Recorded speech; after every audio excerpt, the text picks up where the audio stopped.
Well, good morning, everyone. Thanks so much for joining us today. Welcome to the Business Council's second event in our five-part series, ESG in BC, an opportunity for a more sustainable economy.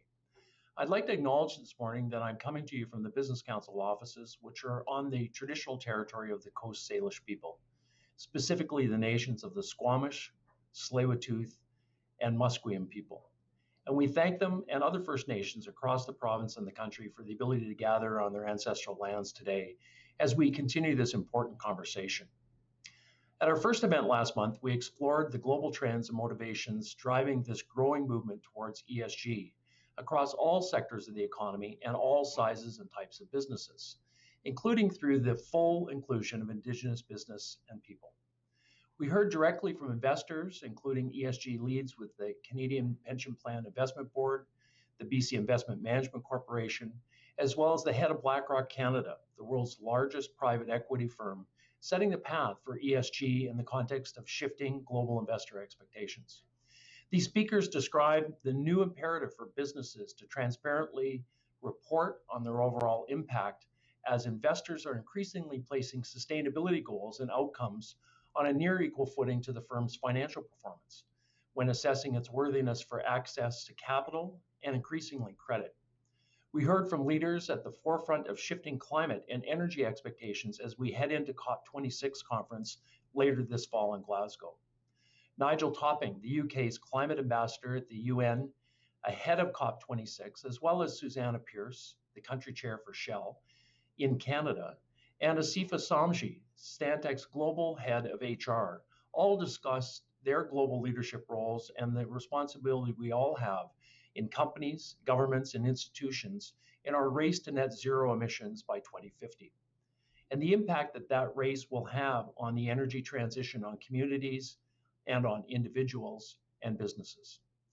We also heard from Mark Pedlosly, the First Nations Major Project Coalition lead, on the opportunities and importance of Indigenous partnerships in advancing sustainable projects, which also include greater economic self-determination for Indigenous people by facilitating access to capital, where they take an equity position and ownership in destiny of projects in their own territory, building capacity and building advanced partnerships with business and communities. Across all of these discussions, a key theme was the importance of a firm's leadership, culture, and ability to assess what is uniquely material in their own efforts to measure the impact and to plan their ESG journey.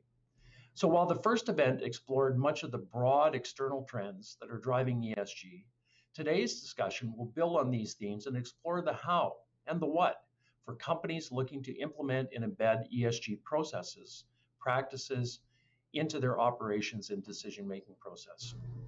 We've brought together a great group of advisors, practitioners, experts, and business leaders who are going to share their perspectives on what they and their clients and companies need to be thinking about and watch out for as they develop an ESG strategy, which can add to the prosperity and the value of not only their firm, but their community, as well as their employees and those around them. As we discussed at our first session, the goal of this series is to understand these trends that are driving ESG, identify best practices, and purposely move BC forward at speed in our ESG journey to seize the opportunity in front of us as the world continues to quickly rebound from the pandemic. The world and this trend are coming at us, and they're not waiting for us, with BC competing with every other jurisdiction on the same issues and the same things. Competition for talent, creating and retaining innovative firms, attracting investment capital, and opportunity in a low-carbon world. How do we create a more inclusive economy and a more inclusive society? The speed, clarity of purpose, and competitive actions that we take together matter now more than ever. So today's conversation will be a significant contribution to these realities and this goal, and to serve to inform our final report from the Business Council following this series on the policy steps and business leadership we can take to attract ESG-driven capital and talent and to leverage our strengths in a competitive, climate-constrained world. We will be taking a brief break from our events through the summer, given the weather today, and it looks like it's even going to be sunny in Prince Rupert later this weekend. We're going to be back at this conversation on September 21st for our third of the five series. It'll be a conversation about community and stakeholder impact and engagement, But be sure to watch out for new content showcasing innovations, a variety of corporate, community, and sustainable programs, and the approaches that companies and individuals are taking to generate new customers, business growth, and innovations, and doing so in a way that impacts communities in a positive way with great outcomes. We're going to be sharing these stories and videos throughout our conversation and over the next few months. And if you'd like to share your story, please send them to us at info@bcbc.com. Before I turn it over to Lori Mathison, I'd like to take a moment to acknowledge that none of these great conversations and content or activity would be possible without the incredible support and engagement of our members. The Business Council is privileged to have as members 250 of the largest and leading businesses and institutions from across our province and country, and our economy that are making a significant difference and demonstrating true leadership and sustainability while contributing to a more prosperous province for those who live and work here. I'd like to thank the law firm Bennett Jones and their local managing partner, Radha Kirpan, and her team for stepping up as our lead sponsor in partnering in the development and delivery of this series. I'd also like to thank Lori Mathison, who you'll meet in a moment, the President and CEO of the Chartered Professional Accountants of BC. They have been simply outstanding in their support as our presenting sponsor today for this session on embedding sustainability through governance, and over the long run, their partnership with the Business Council to bring quality content and good policy advice to British Columbia. It's a great organization, a great membership that matters in this conversation and in all of our daily lives and our personal lives. And I'd also like to thank the generous sponsors you see listed here, who will be advancing and contributing to this ESG discussion over the coming months. Thanks also to Wheaton Precious Metals. All of our events will be carbon neutral during this series, enabling us to purchase offsets to make the carbon footprint of our attendees, speakers, and staff time for each of the 5 events a net zero. So thank you all for joining us today and throughout this series. And it's now my pleasure to introduce Lori Mathison. She is the President and CEO of the Chartered Professional Accountants. She is a leader in our community, the former chair of the Greater Vancouver Board of Trade, and a vital partner in advancing not just the accounting practice, but really the sustainability and the profitability and prosperity of our province. It's a great opportunity to have you here with us today, Lori, and to guide us in the opening speakers discussion. Over to you. Introduction. While we're meeting today on a virtual platform, I'd like to take a moment to acknowledge the importance of the land which we each call home. I'd like to acknowledge the traditional territories of the Coast Salish peoples, in particular the Squamish, Musqueam, and Tsleil-Waututh First Nations, on whose traditional territory the CPA-BC offices are located. We are grateful. On behalf of BC's over 38,000 chartered professional accountants, I would like to thank the BC Business Council for their leadership in hosting the ESG and BC forums and enabling these critically important conversations. CPA-BC is the only regulator of the accounting profession in British Columbia, and our organization's primary mandate is to protect the public by enforcing the highest professional and ethical standards.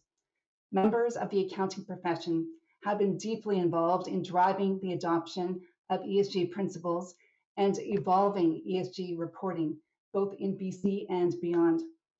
It is clear we need to normalize and integrate ESG into how we do business. In 2018, the federal government created the Expert Panel on Sustainable Finance. The final report stated, if Canada is to meet its long-term objectives, sustainable finance must become simply finance. To put it differently, climate change risk management and opportunities need to be embedded in everyday business decisions. And the sentiment has only intensified over the last few years, with investors demanding that more attention be paid, not just to climate, but to ESG matters more broadly. However, Canada is lagging globally, particularly vis-a-vis the EU, when it comes to factoring climate change and social issues into strategy, as well as investment in ESG. We need to do more and intentionally build ESG into more holistic strategies, and there needs to be appropriate reporting to show accountability. Taking it down to a micro level, this means that corporations really need to define the case, define why they should integrate ESG factors into their strategic and operational plans. It is this why that creates the buy-in that will drive action and change. The why could be as simple as compliance requirements, and we'll talk a little more about these requirements in the panel. But ESG strategy and reporting is very often completely voluntary. It's a choice. So we need to look at other possible reasons to embrace ESG. Access to capital, which was an important focus at the first ESG forum, is an obvious reason. A recent RBC survey found that 75% of institutional investors incorporated ESG principles into their investment process. And it's not just equity. A third of the world's largest banks, including some Canadian banks, have signed on to the UN's Principles for Responsible Banking. This will have significant consequences as the participating banks have committed to identifying positive and negative impacts of financing activities. Of course, an ESG strategy could be for risk mapping purposes, really to have risk management over the broadest array of risks that could impact the organization. And this would, of course, include transitional risks and economic shifts. The converse is also true. A sincere focus on ESG can create opportunities and absolutely attract new customers, new partners, and significantly influence an organization's reputation. And we can't forget talent. We are seeing a generational shift towards a new and sharp focus on ESG action and accountability being expected of employers. It's not optional. Of course, ESG can itself be a market opportunity, and that's really all about innovation. And we are fortunate to have so many companies in the ecosystem here in BC, including in the clean tech sector, innovating to address brand new market opportunities. We're also seeing some organizations being pulled into ESG, given procurement expectations of some of our corporate leaders. And we heard this from Shell at the first forum, really driving ESG change through the supply chain. Bottom line, ESG information cannot just be reported. There needs to be a why, creating a strong link to risk management and corporate strategy. And you need relevant disclosure, so you are telling your stakeholders the full story. Everyone knows what gets measured gets managed. One of our disadvantages is that we don't currently have global ESG reporting standards. So we are faced with almost an alphabet soup of voluntary frameworks and guidelines.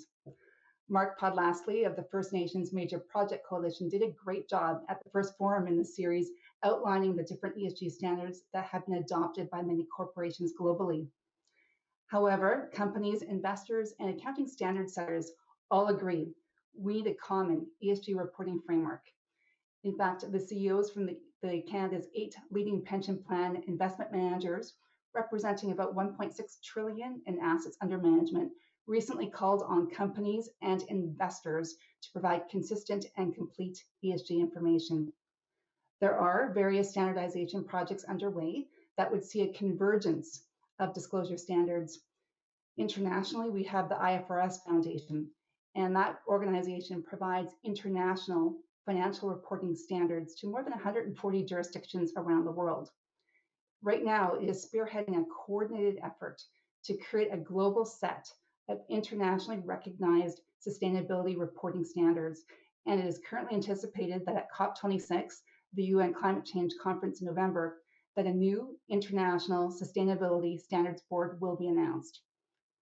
Quite simply, every company needs to develop a unique ESG strategy to differentiate itself.